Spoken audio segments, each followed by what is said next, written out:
बात करें अपने सबसे पहले क्वेश्चन का, तो बंडानको का पूर्णतः दमन निम्नलिखित में से किसने किया था? सोमेश्वर, अजयराज, पृथ्वीराज चौहान तृतीय और विग्रहराज चतुर्थ। बताओ बेटा, बंडानको का पूर्णतः दमन किसने किया था? सोमेश्वर, अजयराज, पृथ्वीराज चौहान तृतीय और विग्रहराज चतुर्थ। जल्दी से बताइए, बंडानको का पूर्णतः दमन किसने किया था? जल्दी से कमेंट कीजिए। तो हम बात करें बंडानको का पूर्णतः दमन पृथ्वीराज चौहान तृतीय ने किया था। किसने? पृथ्वीराज चौहान तृतीय ने किया था। देखो, बंडानक एक जनजाति थी और वो भी पंजाब के सतलज नदी के प्रवाह क्षेत्र में। कहां पर रहते थे? पंजाब के सतलज नदी के प्रवाह क्षेत्र में रहते थे। इन्होंने दिल्ली, मथुरा तथा भरतपुर के क्षेत्रों में लूटपाट करना प्रारंभ कर दिया था। तो 1182 में, कौन से साल में? 1182 में पृथ्वीराज चौहान ने इनका दमन कर दिया था। किसने दमन किया था? पृथ्वीराज चौहान ने। इस बात की जानकारी एक समकालीन लेखक हुए थे जिनका नाम था जिनपति सूरी। कौन देता है? तो ध्यान रखना बेटा, जिनपति सूरी, इसकी हमें क्या देते हैं बेटा? जानकारी देते हैं। आगे बात समझ में ध्यान रहेगी बात। आगे बात करें अगले क्वेश्चन की तरफ। तो अपना अगला क्वेश्चन, पृथ्वीराज चौहान तृतीय के समकालीन चालुक्य शासक कौन था? बताओ, पृथ्वीराज चौहान तृतीय के समकालीन चालुक्य शासक कौन था? भीमदेव प्रथम, भीमदेव सेकंड, जयचंद और परमर्दिदेव चंदेल। बताओ बेटा, पृथ्वीराज चौहान तृतीय के समकालीन चालुक्य शासक कौन था? मैं बात करूं तो परमर्दिदेव पृथ्वीराज चौहान के समकालीन चंदेल शासक था। पृथ्वीराज चौहान के समकालीन चंदेल शासक परमर्दिदेव चंदेल था। पृथ्वीराज चौहान के समकालीन गहड़वाल शासक, कन्नौज के गहड़वाल कौन थे? जयचंद गहड़वाल। कौन था? जयचंद गहड़वाल। और पृथ्वीराज चौहान के समकालीन चालुक्य शासक जो था उसका नाम था भीमदेव सेकंड। क्या नाम था? भीमदेव सेकंड। पृथ्वीराज चौहान ने भीम सेकंड के साथ एक युद्ध भी लड़ा था और इस युद्ध का नाम था बेटा नागौर का युद्ध। 1184 में कौन कौन लड़े थे? तो पृथ्वीराज चौहान और सामने लड़ा था भीम सेकंड, और इसमें भीम सेकंड की हार हो गई थी और पृथ्वीराज चौहान की क्या हो गई थी बेटा? जीत हो गई थी। क्यों लड़े थे? क्या कारण था? तो कारण था आबू की राजकुमारी इंचिनी देवी। कारण क्या? तो कारण था आबू की राजकुमारी, आबू की राजकुमारी इंचिनी देवी। और भीम सेकंड का एक सेनापति था जिसका नाम था जगदेव प्रतिहार। क्या नाम था? जगदेव प्रतिहार। उस जगदेव प्रतिहार ने दोनों के बीच में क्या करवाया था? समझौता करवाया था। किसने? जगदेव प्रतिहार ने। तो ध्यान रखना, पृथ्वीराज चौहान के समकालीन चालुक्य शासक कौन था? तो गुजरात का चालुक्य शासक था जिसका नाम था भीम सेकंड। ध्यान रखना, चालुक्य कहां शासन करते थे? तो चालुक्य गुजरात में शासन करते थे। अगला, किसको चौहानों का मूल स्थान माना जाता है? अजमेर, दिल्ली, शपादलक्ष और आई छत्रपुर। बताओ बेटा, चौहानों का मूल स्थान कौन सी जगह को माना जाता है? अजमेर, दिल्ली, शपादलक्ष और आई छत्रपुर। देखो, बिजोलिया अभिलेख के अनुसार, किसके अनुसार? बिजोलिया अभिलेख के अनुसार चौहानों का जो मूल स्थान था वो था सपादलक्ष। कौन सी जगह? सपादलक्ष, जिसको हम वर्तमान में सांबर के नाम से जानते हैं। तो चौहानों का उत्पत्ति स्थल कह दे, मूल स्थान कह दे, तो वो कौन सी जगह? सपादलक्ष, जिसको आजकल हम किस नाम से जानते हैं? तो आजकल हम सांबर के नाम से जानते हैं। फिर मैं बात करूं, एक जगह दी हुई है आई छत्रपुर, जिसको वर्तमान में नागौर के नाम से जानते हैं। नागौर के नाम से। यह चौहानों की प्रारंभिक राजधानी है।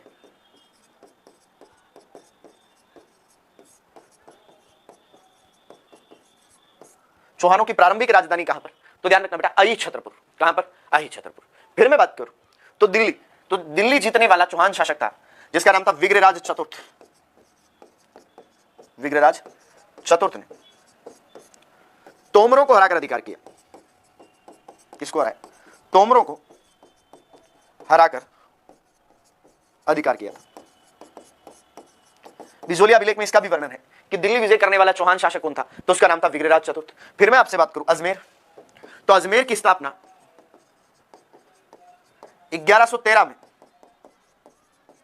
और वो राजा कौन था? तो उस राजा का नाम था अजयराज, जिन्होंने अजमेर की क्या की थी बेटा? स्थापना की थी। तो ध्यान रखना, चौहानों का प्रारंभिक स्थल, मूल स्थान या उत्पत्ति स्थल आपको कह दे तो वो जगह कौन सी है? शपादलक्ष, और जिसका वर्तमान नाम क्या है? सांबर, या इस शपादलक्ष को शाकंभरीश्वर भी कहा जाता है। इस वजह से चौहानों को हम समरीश्वर या शाकंभरीश्वर कहते हैं। अगला सवाल, चंदनराज की रानी रुद्राणी जो प्रतिदिन 1000 दीपक जलाकर पुष्कर में भगवान महादेव की उपासना करती थी, किस वंश से संबंधित थी? आबू के परमार, गुजरात के सोलंकी, जयपुर के कछवा और साकंबरी के चौहान। बताओ, जल्दी से बताओ।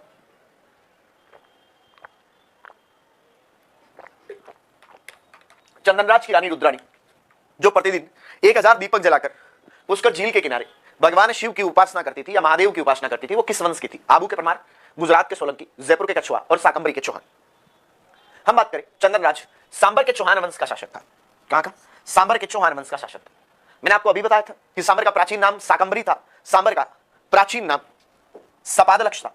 तो आज हम जिसको सांबर कहते हैं उसको उस समय साकंबरी कहा जाता था। और सांबर के चौहान वंश में एक राजा हुए थे चंदनराज, जिनकी रानी थी जिसका नाम था आत्मप्रभा, जिनकी रानी थी, और उस रानी का क्या नाम था? आत्मप्रभा। क्या नाम था? आत्मप्रभा। भगवान शिव की बहुत बड़ी भक्त थी, इसके कारण इस आत्मप्रभा को क्या कहा जाता था बेटा? रुद्राणी कहा जाता था। भगवान शिव को रुद्र कहते हैं और भगवान शिव की उपासक होने के कारण आत्मप्रभा को क्या कहा जाने लगा? तो रुद्राणी कहा जाने लगा। अगला सवाल, तो अपना अगला क्वेश्चन, निम्नलिखित चौहान शासकों में हर्षनाथ के मंदिर का निर्माण किसने करवाया था? चंदनराज, अजयराज, गोवक प्रथम और वाकपतिराज। बताओ बेटा, हर्ष के मंदिर का निर्माण किसने करवाया था? हम बात करें हर्षनाथ मंदिर, कहां पर? तो जगह थी रेवासा सिक्कर। जगह कौन सी? रेवासा। और रेवासा कहां? तो राजस्थान के सिक्कर जिले में एक जगह है रेवासा। अब ध्यान रखना बेटा, निर्माण प्रारंभ किसने करवाया था और निर्माण पूर्ण किसने करवाया था? तो निर्माण प्रारंभ करवाने वाले राजा थे जिनका नाम था गुवक प्रथम। क्या नाम था? गुवक प्रथम। और निर्माण कार्य पूर्ण हुआ था सिंहराज के शासनकाल में। अब अपने को प्रारंभ पूर्ण तो कुछ पूछा नहीं है, तो ऑप्शन में दोनों में से एक ही मिलेगा। कौन? तो हो जाएगा अपना आंसर गुवक प्रथम। कौन हो जाएगा? गुवक प्रथम। ध्यान रखना, ये जो गुवक प्रथम थे ये प्रतिहार शासक नागभट्ट सेकंड के सामंत थे। नागभट्ट सेकंड के सामंत थे। जब त्रिपक्षीय संघर्ष हुआ था प्रतिहार, पालों और राष्ट्रकूटों के मध्य, तो इन्होंने नागभट्ट सेकंड की सहायता की थी। तो नागभट्ट सेकंड ने इनको एक उपाधि दी थी वीर की, और अपनी दत्तक पुत्री जाबाली से विवाह कर दिया। गोद ली हुई बेटी थी उनकी जिनका नाम था जाबाली। तो अपनी दत्तक पुत्री जाबाली से इनका क्या कर दिया बेटा? विवाह कर दिया। किसका? नागभट्ट सेकंड का। फिर मैं बात करूं आपसे, तो गुवक प्रथम पहले स्वतंत्र चौहान शासक हैं। प्रथम स्वतंत्र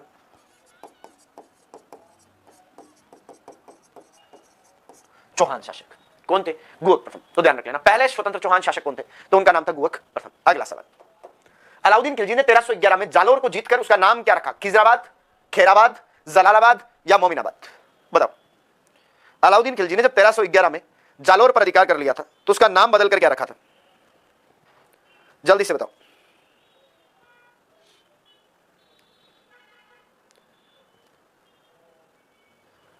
जल्दी से बताओ।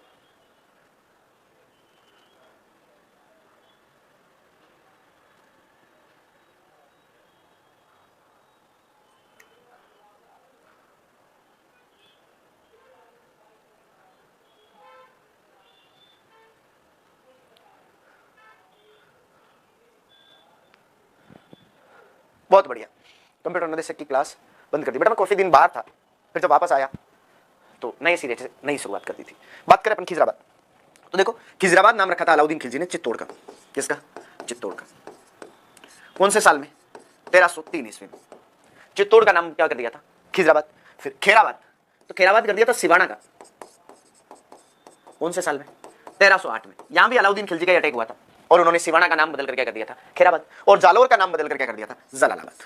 कौन से साल में? 1311 ईस्वी में। किसने? अलाउद्दीन खिलजी ने। फिर हम बात करें मोमिनाबाद, तो मोमिनाबाद नाम कर दिया था बहादुर शाह प्रथम ने। बहादुर शाह प्रथम ने आमेर का नाम बदलकर, किसका? आमेर का नाम बदलकर क्या कर दिया? मोमिनाबाद या इस्लामाबाद। क्लियर सी बात, ध्यान रहेगी बात। मोमिनाबाद या इस्लामाबाद किसका? आमेर का। किसने कर दिया था? तो मुगल बादशाह था बहादुर शाह प्रथम। जब औरंगजेब के दो बेटे मुअज्जम और आजम के बीच में उत्तराधिकार संघर्ष हुआ था, तो जयपुर वालों ने मुअज्जम के अगेंस्ट यानी बहादुर शाह प्रथम के अगेंस्ट लड़ाई लड़ी थी, तो उन्होंने सवाई जय सिंह को हटा दिया था और जयपुर का नाम बदलकर मोमिनाबाद कर दिया था। फिर अगला सवाल, अलाउद्दीन खिलजी की विजयों को उनके कालक्रम के अनुसार व्यवस्थित कीजिए कि कौन सी जगह पर पहले जीत दर्ज की और कौन सी जगह पर बाद में जीत दर्ज की, उनको पहले से बाद के क्रम में व्यवस्थित करो। रणथंभौर, जालोर, चित्तौड़ और सिवाना। बताओ, अलाउद्दीन खिलजी की जीतों को उनके कालक्रम के अनुसार व्यवस्थित की।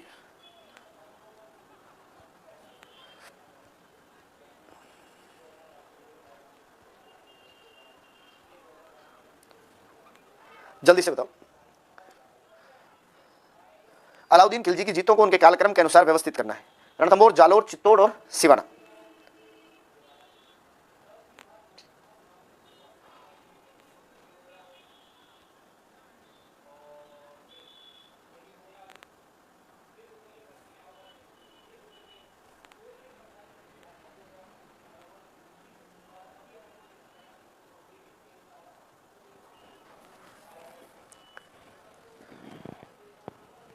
देखो, बात करें रणथंभौर, तो रणथंभौर अभियान 1301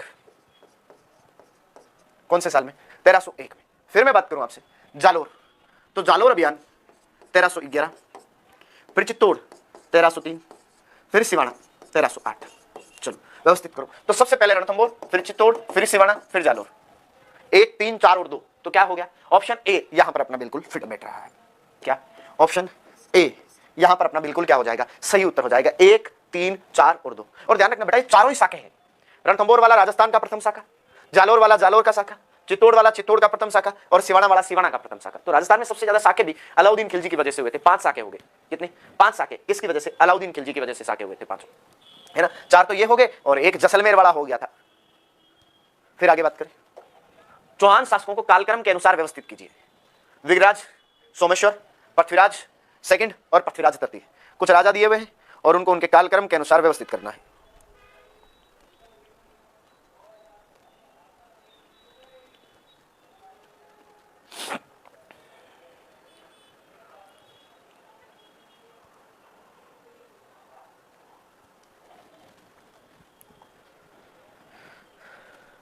देखो, हम बात करें, एक राजा हुए थे चौहानों में जिसका नाम था अर्णोराज। क्या नाम था? अर्णोराज। इन अर्णोराज के 2 रानियां थी। एक रानी थी सुधवा और एक चालुक्य राजकुमारी थी जिनका नाम था कांचन देवी। जोया राजकुमारी सुधवा और चालुक्य राजकुमारी कांचन देवी। इन सुधवा के 2 बेटे हुए थे। एक का नाम था जगदेव और एक का नाम था विग्रराज। कांचन देवी का एक बेटा हुआ था जिनका नाम था सोमेश्वर। क्या नाम था? सोमेश्वर। फिर हम बात करें कि जगदेव के बेटा हुआ जो था पृथ्वीराज सेकंड, पृथ्वीराज सेकंड, और विग्रराज के 2 बेटे हुए। एक का नाम था अपरगांगे और दूसरे का नाम था नागार्जुन। क्या नाम था? नागार्जुन। फिर सोमेश्वर के 2 बेटे हुए। एक का नाम था पृथ्वीराज तृतीय और एक का नाम था हरिराज। और पृथ्वीराज तृतीय के एक बेटा हुआ जिसका नाम था गोविंदराज। क्या नाम था? गोविंदराज। अपने को जो राजा पूछे गए वो सारे इसी इंडेक्स में से पूछे गए हैं, अर्णोराज के बेटे पोतों में से पूछे गए। अब नंबर लगाने हैं कि कौन पहले और कौन बाद में यहाँ पर क्या बना था? राजा बना था। तो हम नंबरिंग जब करें तो मैं आपसे कहूं सबसे पहले अर्णोराज के बाद यहाँ पर राजा बना जगदेव, जगदेव के बाद विग्रराज, विग्रराज के बाद अपरगांगे, अपरगांगे के बाद पृथ्वीराज, पृथ्वीराज के बाद सोमेश्वर, सोमेश्वर के बाद पृथ्वीराज तृतीय, फिर गोविंदराज और फिर हरिराज। कंफ्यूजन है क्योंकि यहाँ पर चाचे बाद में राजा बन रहे हैं, भतीजे पहले राजा बन जाते हैं। कारण तो अलग अलग कारण रहे। जगदेव की तरंता था, उसने अर्णोराज की हत्या की थी तो जनता ने स्वीकार नहीं किया तो विग्रराज राजा बन गया, है ना। और जब विग्रराज मरा तो उसका बेटा अपरगांगे राजा बना, लेकिन पृथ्वीराज सेकंड का उत्तराधिकारी मैं हूं तो उसने अपरगांगे को हराकर वो राजा बन गया। जब पृथ्वीराज सेकंड मरा तो उसके कोई औलाद नहीं थी तो सोमेश्वर बना, सोमेश्वर मरा तो उसका बेटा बना, पृथ्वीराज मरा तो उसका बेटा बना, लेकिन गोविंदराज ने मुस्लिम राजाओं के साथ समझौते कर लिए थे तो उनका चाचा राजा बन गया। तो देखो, सबसे पहले विग्रराज, फिर पृथ्वीराज सेकंड, फिर सोमेश्वर, यानी 1, 2, 3 और फिर 4, है ना। तो 1, 3, 2 और 4, 1, 3, 2 और 4, तो कौन सा हो गया? ऑप्शन डी यहां पर बिल्कुल फिट और सुटेबल बैठ रहा है। कौन सा? ऑप्शन डी हो गया यहां पर। 1, 3, 4, सॉरी 2 और 4, है ना। ऑप्शन डी हो जाएगा। फिर अगला, हमीर के किन 2 मंत्रियों की गद्दारी से रणथंभौर का पतन त्वरित हुआ? बताओ, हमीर के वे 2 कौन से मंत्री थे जिन्होंने गद्दारी की थी और रणथंभौर में हमीर की हार हो गई थी? रणवीर तथा रिपुदमन, महेंद्रपाल तथा विग्रपाल, मानवेंद्र तथा महिपाल, रणमल तथा रतिपाल। बताओ बेटा।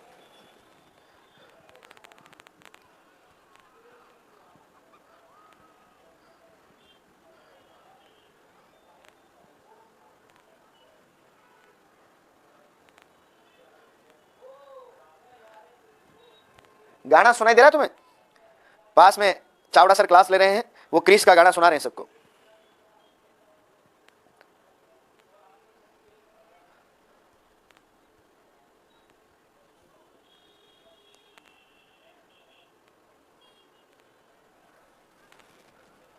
गाना सुनाई दे रहा है तो क्रिस का गाना सुनेगा? दिल ना दिया। तो हम बात करें, देखो रणथंभौर के अंदर जो विश्वासघात करने वाले लोग थे वो थे रणमल और रतिपाल। कौन कौन? रणमल और रतिपाल थे जिन्होंने यहां पर क्या किया था? विश्वासघात किया था। जबकि आपको सिवाना में पूछ ले तो सिवाना में बायल सैनिक थे जिन्होंने विश्वासघात किया था। जालोर का पूछ ले तो जालोर में बीका दैया था। ध्यान रखना है। सिवाना में कौन था? एक बायल सैनिक था, उसने विश्वासघात कर दिया था। अच्छा, और जालोर में बीका दैया जिन्होंने विश्वासघात कर दिया था। फिर मैं बात करूं तो बीका दैया की हत्या इनकी पत्नी थी हीरादे, उन हीरादे ने की थी। किन्होंने? इनकी पत्नी हीरादे ने की थी। आगे बात समझ में ध्यान रहेगी बात, तो ध्यान रख लेना बेटा। रणथंभौर में विश्वासघात किसने किया था? रणमल और रतिपाल ने। किसने? रणमल और रतिपाल ने। सिवाना में भायल सैनिक ने, जालोर में बीका दैया ने, और बीका दैया को किसने मार दिया था? तो उनकी पत्नी ने मार दिया था, जिनका क्या नाम था? हीरादे, उनकी पत्नी थी। अगला सवाल, रणथंभौर की विजयों के उपरांत अलाउद्दीन खिलजी ने इस दुर्ग में को किसके आधार में सौंप दिया था? बताओ। रणथंभौर जब जीत लिया था तो अलाउद्दीन खिलजी ने यह दुर्ग किसको सौंप दिया था? उलुग खान, नुसरत खान, अकात खान और उमर खान।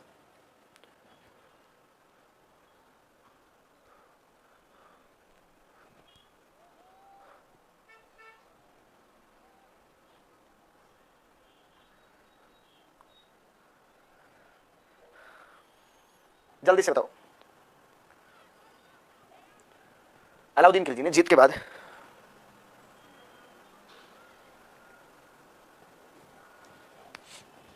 तो हम बात करें, देखो नुसरत खान जो है वो रणथंभौर अभियान के दौरान मारा गया था। तो अलाउद्दीन खिलजी का कौन सा सेनापति रणथंभौर अभियान में मारा गया? रणथंभौर अभियान के दौरान मारा गया तो नुसरत खान था, जिसके रणथंभौर अभियान के दौरान क्या हो गई थी? मृत्यु हो गई थी। और ध्यान रखना आप लोग कि अलाउद्दीन खिलजी जब यहां पर जीत गया था तो उसने रणथंभौर दुर्ग किसको सौंपा था? तो उलूग खान को सौंप दिया था। किसको सौंप दिया था? उलूग खान को। फिर ध्यान रखना बेटा, चित्तौड़ दुर्ग किसको सौंप दिया था? तो चित्तौड़ दुर्ग अलाउद्दीन खिलजी ने जीतने के बाद अपने बेटे को सौंप दिया था, और इनके बेटे का नाम था खिज्र खान। क्या नाम था? खिज्र खान। तो अलाउद्दीन खिलजी का बेटा था खिज्र खान, उसको क्या दे दी थी? जिम्मेदारी। आगे बात समझ में? आगे बात समझ में? फिर अगला, जालोर के चौहान शासकों में से कौन सा राजा दिल्ली के सुल्तान के आक्रमण का सामना नहीं करना पड़ा? जालोर के चौहानों में से कौन सा राजा जिसको दिल्ली के सुल्तान के आक्रमण का सामना नहीं करना पड़ा?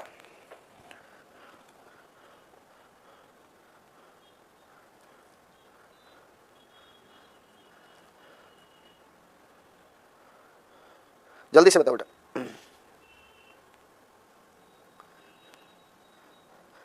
जालोर का कौन सा चौहान राजा है जिसके शासनकाल में दिल्ली के किसी सुल्तान का आक्रमण नहीं हुआ?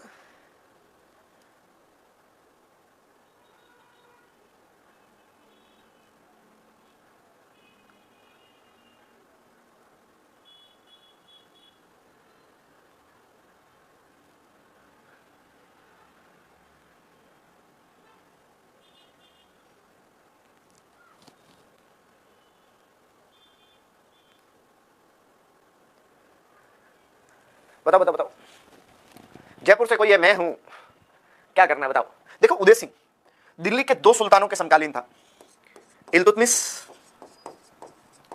और नासिरुद्दीन महमूद। दोनों का ही अटैक हुआ था। नासिरुद्दीन महमूद दोनों का ही अटैक हुआ था। आगे बात समझ में? फिर मैं बात करूं कानरदेव, तो अलाउद्दीन खिलजी का अटैक हुआ था। जालोर का साका हुआ कानरदेव के शासनकाल में। फिर वीरमदेव, तो वही अलाउद्दीन के समकालीन। चाचिक देव, हाँ, तो चाचिक देव के समकालीन में दिल्ली के सुल्तान का आक्रमण तो नहीं हुआ था, है ना। बात करें हम चाचिक देव की, तो मैं आपसे कहूं कि यह नासिरुद्दीन महमूद और बलबन के समकालीन था। नासिरुद्दीन महमूद तथा बलबन के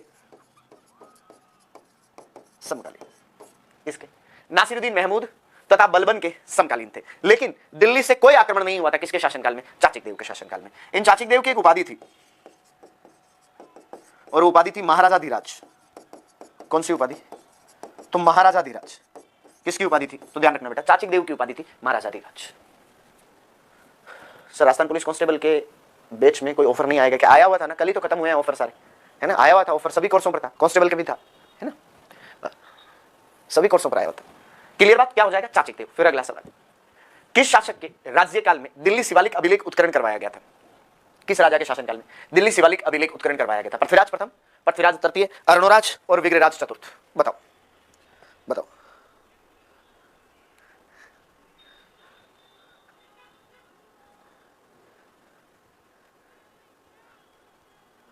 जल्दी से बताओ।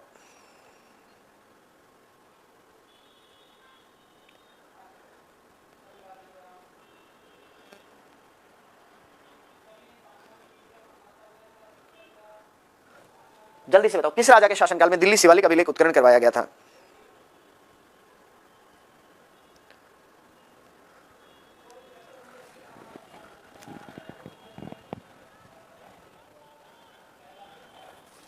हम बात करें दिल्ली शिवालिक अभिलेख की, तो देखो दिल्ली शिवालिक अभिलेख विग्रहराज चतुर्थ के शासनकाल का। किसके शासनकाल का? विग्रहराज चतुर्थ के शासनकाल का दिल्ली शिवालिक अभिलेख। कब का?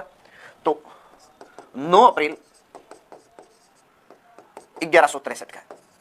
मौर्य शासक हुआ था अशोक, उस अशोक का एक अभिलेख था जिसका नाम था टोपरा अभिलेख, उसी अभिलेख पर लिखा हुआ है।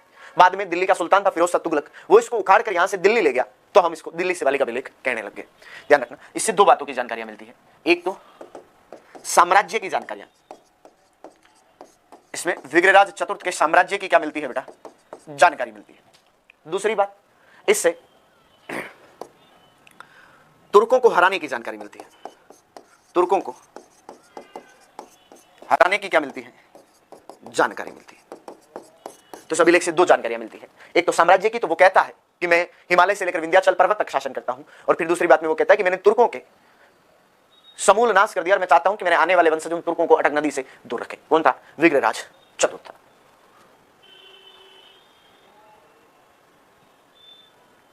28 जनवरी तक, हाँ 28 जनवरी तक ही था ऊपर, है ना। अगला, किस चौहान शासक ने प्रताप लंकेश्वर की उपाधि धारण की? सोमेश्वर, पृथ्वीराज तृतीय, अरुणराज और विग्रहराज चतुर्थ। बताओ प्रताप लंकेश्वर कौन से राजा को कहा जाता है?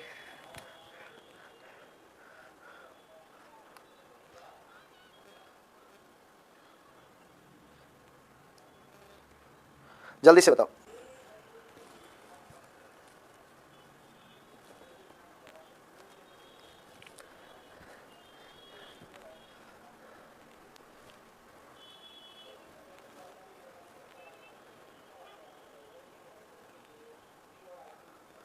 जल्दी से बताओ। देखो हम बात करें एक एक करके, तो पृथ्वीराज तृतीय की उपाधि थी दल पुंगल,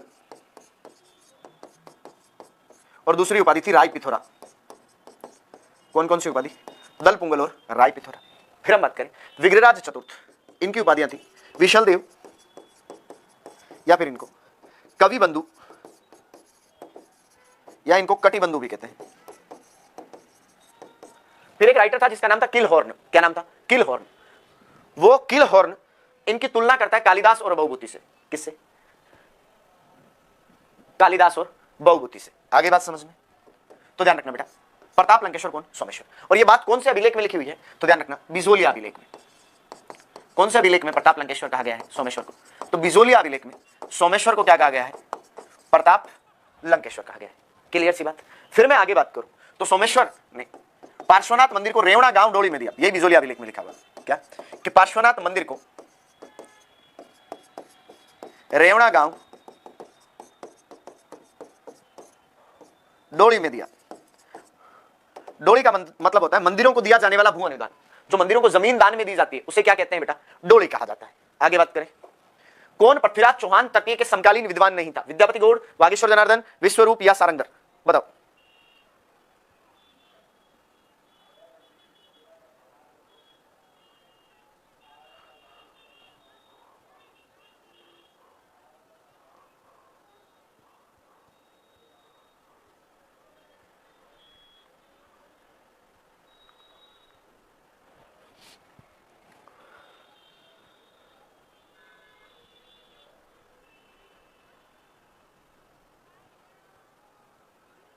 जल्दी से बताओ।